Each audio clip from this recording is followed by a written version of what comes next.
मुश्किल वक्त शुरू हो रहा है। कुछ फैसले लेने पड़ सकते हैं जो मुश्किल होंगे। कैंसर वालों के लिए ये वीक थोड़ा सा नुकसानदेह आ रहा है। डिप्रेशन आ सकती है, मूड खराब हो सकता है। 2 ऑफ सॉर्ड का कार्ड रिवर्स पोजीशन के अंदर है।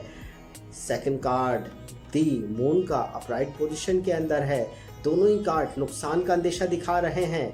मुश्किल फैसला लेने की तरफ आप बढ़ रहे हैं।